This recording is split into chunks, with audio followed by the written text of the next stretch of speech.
इससे पहले कि जो भी वर्कशीट है दोनों ही माध्यम में मैंने सॉल्व कर दिया है, आपको प्लेलिस्ट में मिल जाएंगे जो कमेंट बॉक्स में पिन कर दी गई हैं। क्लास 9th की वर्कशीट नंबर 11 सामाजिक विज्ञान की हम सॉल्व कर रहे हैं। संसाधन वह चीज होते हैं जो मानव की जरूरतों और इच्छाओं को पूर्ण करते हैं। इनको हम 3-4 भागों में 3-4 तरह से बांटते हैं पढ़ने के पर्पज से। सबसे पहले है प्राकृतिक संसाधन। वह संसाधन जो प्रकृति हमें देती है, जैसे पानी और खनिज। मानव निर्मित संसाधन, यह संसाधन जो हमने खुद बनाए हैं प्राकृतिक संसाधनों के इस्तेमाल से, जैसे प्लास्टिक और कंक्रीट। नवीकरणीय संसाधन और अनवीकरणीय संसाधन वह संसाधन हैं जो नए हो सकते हैं, उसे हम कहते हैं नवीकरणीय, जैसे सौर ऊर्जा, पवन ऊर्जा।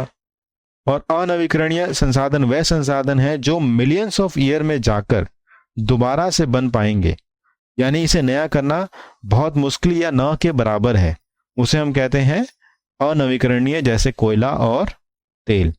सतत पोषणीय विकास के लिए ये जरूरी है कि ये जो संसाधन है वो आज भी हम यूज कर सकें और आने वाले समय में हमारी पीढ़ियां भी यूज कर सकें।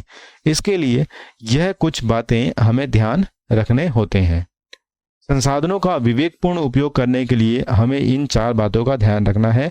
संसाधन की हमें बचत करनी है, यानी बहुत ध्यान से इस्तेमाल करना है। पर्यावरण की सुरक्षा के लिए भी यह जरूरी है, क्योंकि अगर हम ज़्यादा इस्तेमाल करेंगे तो ज़्यादा नुकसान होगा, ज़्यादा पॉल्यूशन देखने को मिलेगा। आर्थिक लाभ, अभी हम ज़्यादा इस्तेमाल करके आगे बढ़ भी जाएं तो आने वाले समय में हमारी जो ग्रोथ है वो इतनी नहीं रहेगी, क्योंकि हमने दूसरे विकल्पों को नहीं तराशा है। स्वास्थ्य लाभ, ज़्यादा इस्तेमाल करने से हानिकारक प्रभाव भी हमें देखने को मिलते हैं। मैंने आपको ये वर्कशीट समझा दी है, आप अब क्वेश्चंस को करेंगे। निम्नलिखित में से कौन सा असंगत को चुनिए। इन चारों में से कोई 3 जो है वो एक जैसे प्रॉपर्टी, एक जैसा उद्देश्य रखते हैं, एक अलग है। तो आप ये देखेंगे ये प्राकृतिक है, ये भी प्राकृतिक है, ये भी प्राकृतिक है, ये प्राकृतिक नहीं है। तो इसका आंसर डी है, यह मानव निर्मित है। इसके बाद अगर आप बात करें निम्नलिखित में से कौन सा अनवीकरणीय ऊर्जा का स्रोत है, यानी जो तुरंत न्यू नहीं हो सकता, हजारों साल लग जाएंगे उसको नए बनने के लिए, तो इसमें आ जाएगा कोयला। ये तीनों जो हैं वो नए बन जाते हैं प्राकृतिक रूप से, इसको हजारों साल लगते हैं बनने में। तो यहाँ आंसर हो जाएगा आपका ए। तो मुझे पूरी उम्मीद है कि आप अपने दोस्तों में इसको शेयर करेंगे। चैनल को सब्सक्राइब करिए, वीडियो को लाइक करिए।